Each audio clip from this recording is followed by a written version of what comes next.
तत्सवितुर्वरेण्यं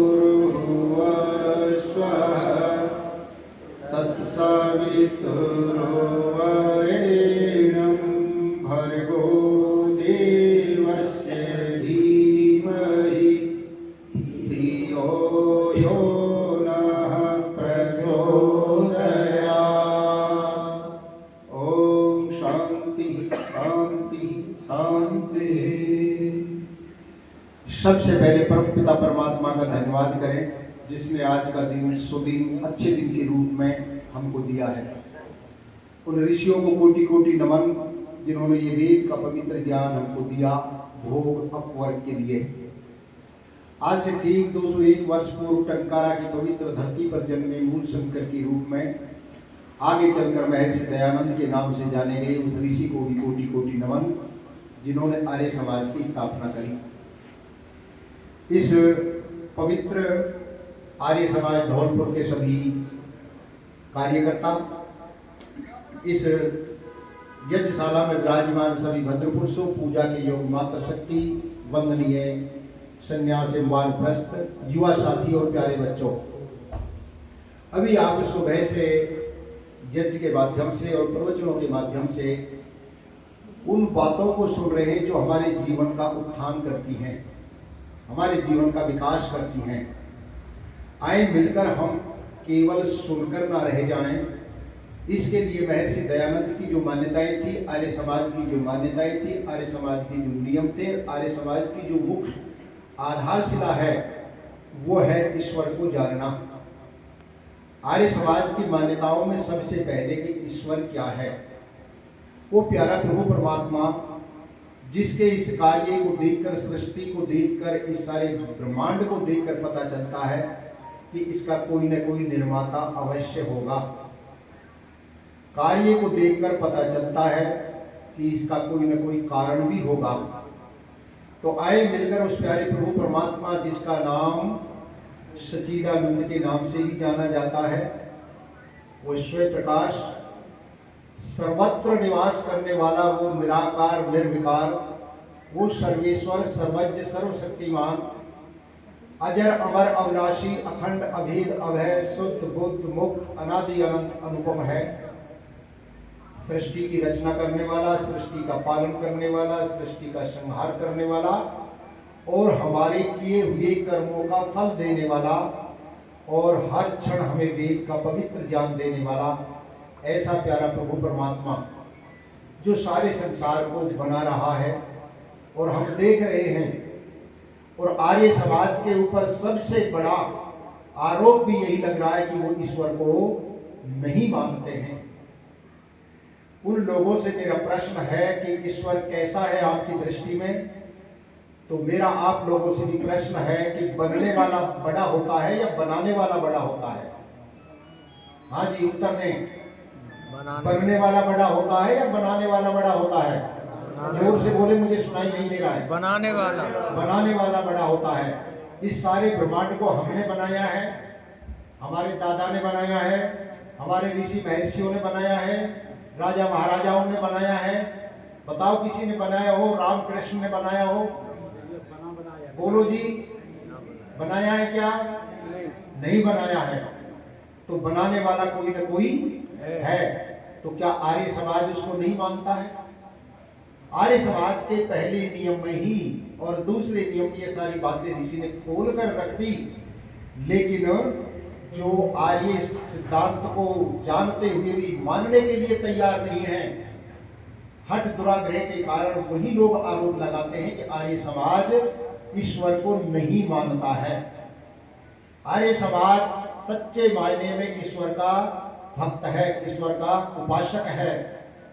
हम विचार करें, जिसको हमने बनाया है, बनाकर हमने बैठा दिया और एक बार हमने बैठाने के बाद में फिर लाखों लोग उसके सामने नतमस्तक हो रहे हैं, क्या वो ईश्वर है? जिसको हमने बनाया और बनाते वक्त हमने उसके ऊपर पसीना भी पूछा और गुटखा खाने वाले ने गुटखा भी थूका, बीड़ी पीने वाले ने बीड़ी पीकर उसी परमात्मा के शरीर से रगड़कर बीड़ी को भी बुझा लिया, क्या वो परमात्मा है? आए विचार करें, आर्य समाज की एक ऐसी विचित्र विचारधाराएं हैं जो संसार के उन प्रबुद्ध लोगों को झकझोर करने के लिए मजबूर कर देती हैं जो आर्य समाज के साथ जुड़ने को मजबूर हो जाते हैं। महर्षि दयानंद ने यही तो किया संसार के लोगों के सामने कि उस ईश्वर की कृति को देखकर हमें भान होता है, हमें ज्ञान होता है कि इसका बनाने वाला कोई है और वो संसार में केवल और केवल एक ही है। 2 3 4 5 नहीं है। वेद के कई मंत्रों में आया कि वो ईश्वर एक नहीं है, एक के अलावा 2 नहीं है, 3 नहीं है, 5 नहीं है, 8 नहीं है, 10 नहीं है, 15 20 तक आया है कि वो इतने ईश्वर नहीं है। लेकिन इस आज के जमाने में ईश्वरों की बाढ़ आ रही है, जैसे अभी पंजाब में बाढ़ आई थी। बताओ आ रही है कि नहीं आ रही है? कुछ ईश्वर तो सतलोक की यात्रा कर रहे हैं, कुछ हिसार की, कुछ जोधपुर की और कुछ कहीं कहीं की यात्रा कर रहे हैं। बड़े सौभाग्यशाली हैं वो लोग जो अपने जीवन को बर्बाद कर रहे हैं। आए विचार करें उस प्यारे प्रभु परमात्मा को जानने के लिए ऋषि दयानंद ने वेदों की ओर लौटने का नारा दिया, क्योंकि उसको बताने का अगर कहीं रास्ता है तो वो वेद का रास्ता है, वो ज्ञान का रास्ता है। वेदा महंतम पुरुषम महंतम आदित्य वर्णम तम से परस्ता तो वे विदित्याति मृत्यु में तीन अन्य पंथा विदते अनाए। ज्ञान के अलावा संसार की किसी भी वस्तु से लाभ लेने के लिए और कोई रास्ता नहीं है। फिर वो प्यारा प्रभु परमात्मा जो हमको सब कुछ दे रहा है, जिसने हमको जन्म दिया, जो हमारी रक्षा कर रहा है, जो हमारा पालन कर रहा है, जो हमें बुद्धि देकर हमें ज्ञान वर्जित करके और हमें कल्याण के मार्ग पर चला रहा है, अगर उस परमात्मा को जाने बगैर हम यहाँ चले गए तो फिर कितनी बड़ी हानि होगी, ये विचारणीय प्रश्न है। महर्षि दयानंद ने संसार के लोगों को यही बात समझाई और समझाते समझाते लोगों के बीच में जाते जाते लोगों ने हट और दुराग्रह के कारण और उनको एक बार नहीं 17 बार जहर दिया। लेकिन वे प्यारे ऋषि ने हमको क्या किया? 17 बार स्वयं ने पिया और हमको ये वेद रूपी अमृत का प्याला देकर गया, जो हमारी आत्मा का कल्याण करता है, जो हमारे संसार के पदार्थों का भोग का रास्ता बताता है। वन और आश्रम व्यवस्था ये सारी की सारी हमारी जो है ये सारी वेदानुकूल है। आर्य समाज ये एक ऐसा समाज है जो उस प्यारे प्रभु परमात्मा को सच्चे मायने में मानता है, बाकी तो अंधविश्वास और पाखंड के आधार पर लूट खसूट है। कोई कहता है ईश्वर वो परमात्मा वो अल्लाह 7वें आसमान पर रहता है, कोई कहता है वो 4थे आसमान पर रहता है, और कोई कहता है वो पाताल लोक में लक्ष्मी के साथ शयन करता है, और कोई कहता है वो मस्जिद में है, कोई कहता है वो गुरुद्वारे में है। और हमारे परमात्मा तो हर गली गली मोहल्ले मोहल्ले में बने हुए उन मकानों में हैं, मंदिरों में नहीं, मकानों में है, जहां सुबह शाम जगाया जाता है, उसको रात को सुलाया जाता है, सुबह नहलाया जाता है, उसे भोजन भी कराया जाता है, और बीमार हो जाए तो कोई अच्छे एमडी डॉक्टर को बुलाकर दवाई भी दी जाती है। ऐसे परमात्मा को मानने वालों का क्या भला हो जाएगा? है विचार करने की बात है। जिसको हम खिला रहे हैं वो खा नहीं सकता, जिसको हम पिला रहे हैं वो पी नहीं सकता, जिसको हम दीपक दिखा रहे हैं वो देख नहीं सकता, जिसको हम कुछ सुना रहे हैं वो सुन नहीं सकता, और फिर भी ये आंख के अंधे और गांठ के पूरे लोग वही, और फिर गाते भी हैं ओम जय जगदीश हरे, आरती भी गाते हैं, सारे निराकार स्वरूप की आरती गाते हैं उसी मंदिर में खड़े होकर, तालियां भी बजाते हैं, पीतल को भी कूटते हैं, सब कुछ करते हैं, आरती गा रहे निराकार स्वरूप की, और खड़े हैं उस पत्थर की प्रतिमा के सामने जिसको हमने बनाया है। क्या इससे भला हो सकता है? आर्य समाज के प्रवर्तक महर्षि दयानंद ने संसार के लोगों को समझाने के लिए यही प्रयास किया, और ये प्रयास जहां जहां सफल होता चला जा रहा है वहां से ये पाखंड की, अंधकार की, अविद्या की आंधी छटती चली जाती है, और वो व्यक्ति पूर्ण रूप से निर्भय होकर और स्वतंत्र विचरण करता है, और ऋषि के गान गाता है, ऋषि के गीत गाता है, क्योंकि ऋषि ने ही तो हमें यहाँ तक पहुंचाने का कार्य किया है। दयानंद की है दया सतपथ दिया बताए, अरे अंधकार के ज्ञान में दीपक दिया जलाए। ये वेद रूपी ज्ञान, ये वेद का दीपक उस अंधकार में जलाया जब हमें यहाँ विद्या पढ़ने का अधिकार नहीं था। माता बहनों को तो वेद का मंत्र सुनने का भी अधिकार नहीं था, इन्हें तो कोई क्रिया कांड में बैठने तक का अधिकार नहीं था। ऐसा अंधकार चारों ओर छाया हुआ था। उस अंधकार की आंधी को, उस अंधकार की अविद्या की आंधी को दूर अगर करने वाला कोई था तो उसका नाम महर्षि दयानंद सरस्वती था। उसने हमें बचा दिया। आए विश्व के अंदर, आज विश्व के अंदर हो रही है जीत, आए हम सब मिलकर गाए दयानंद के गीत। जिस प्रकार से हम राम के गीत गाते हैं, जिस प्रकार से हम कृष्ण के गीत गाते हैं, लेकिन उन राम और कृष्ण के गीतों में, उनके ग्रंथों में तो मिलावट हो चुकी है। कृष्ण को तो बदनाम कर दिया जाता है प्रेम सागर और सुख सागर नाम की पुस्तक लिखकर, अनेक भागवत जैसे पुराण लिखकर कृष्ण को तो बदनाम कर दिया गया है, और रामचरित्र मानस को लिखकर भी छोड़ा राम को भी नहीं है। अभी हमारे नरेंद्र जी कह रहे थे कि राम जी समुद्र के सामने हाथ जोड़कर प्रार्थना कर रहे हैं। हमें भी बड़ा अफसोस होता है कि राम जो विद्या प्राप्त किया हुआ था, कौन सी गुरुकुल की विद्या को प्राप्त किया था, जो वेदों का विद्वान था, क्या वो जड़ पदार्थों के सामने हाथ जोड़ेगा? नहीं, क्यों जी? लेकिन हमने केवल इस मंच से भी अब रामचरितमानस में मिलावट की चीजों को परोसना शुरू कर दिया है। राम कथाएं आज आर्य समाज के मंच के माध्यम से, आज समाज के विदुषी और विद्वानों के द्वारा राम कथाएं की जाती है रामचरितमानस के अनुसार। अरे राम कथा करनी हो तो रामायण जो वाल्मीकि है उसके अनुसार करो, तो राम का चरित्र और हमारे वेदों का प्रचार भी होता चला जाएगा। इसलिए आप हम सब उस ऋषि के बहुत बहुत बड़े क्या है, ऋणी हैं। उसके ऋण को उतारने के लिए ही आर्य समाज के जल से किए जाते हैं, क्योंकि हमारे ऊपर ऋषियों का ऋण है। जिन ऋषियों ने हमें वेद का पवित्र ज्ञान दिया, हमारी भी जिम्मेदारी बन जाती है इस ज्ञान को हम भी जन जन तक पहुंचाने का प्रयास करें। अब इस तरह के आयोजन करने में लाखों रुपए खर्च होते हैं और फिर भी ढाम के 3 पात ही नजर आते हैं। मैंने पिछले 14 महीने 2022 से 23 तक राजस्थान के विभिन्न क्षेत्रों में जाकर वेद का प्रचार किया, और वो वेद का प्रचार मैंने स्कूलों के माध्यम में जाकर किया। आर्य समाज में मुश्किल से 5 सभाएं करी मैंने पूरे 14 महीनों के अंदर। हर विद्यालय के अंदर जाता और वहां हम बच्चों को अपनी यही जो आर्य समाज की मुख्य विचारधाराएं हैं, ऋषि दयानंद का जो मंतव्य था, उसी को खुले मन से साफ रखते थे। और आज भी मैं वही काम करता हूं। उसके साथ मैंने 2-3 चीजें और जोड़ी हैं। एक जोड़ा है वृक्षारोपण, एक जोड़ा है नशा मुक्ति का विशेष अभियान, और बाकी तो हमारी ऋषि की जो बातें हैं वो चलती हैं।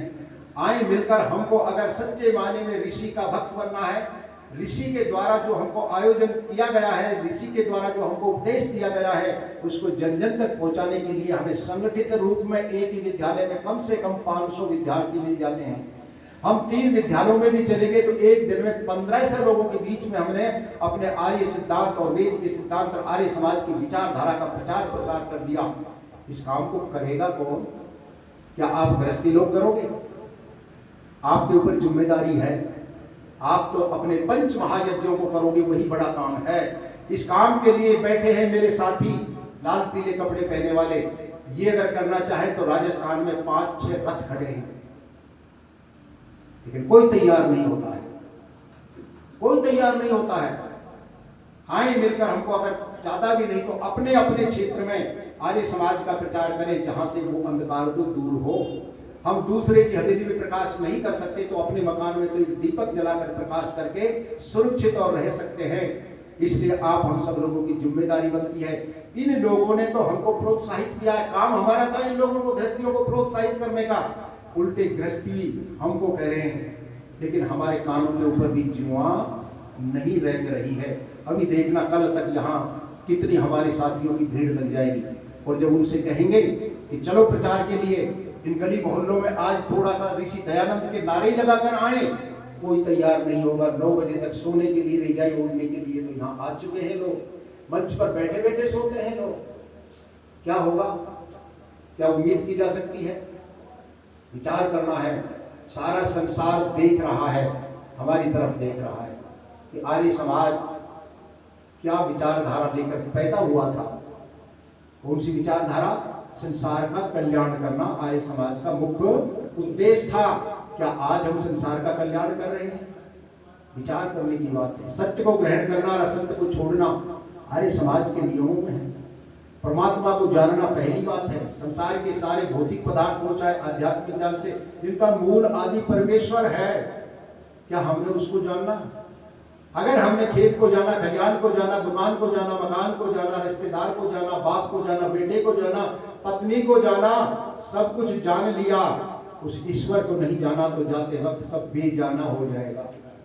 जाते वक्त कुछ भी जान आपके साथ नहीं जाएगा। आपको जानना है तो प्यारे प्रभु परमात्मा को जानना है, जो हमारे सब किए हुए कर्मों का लेखा जोखा कर हमको आगे का जन्म देगा।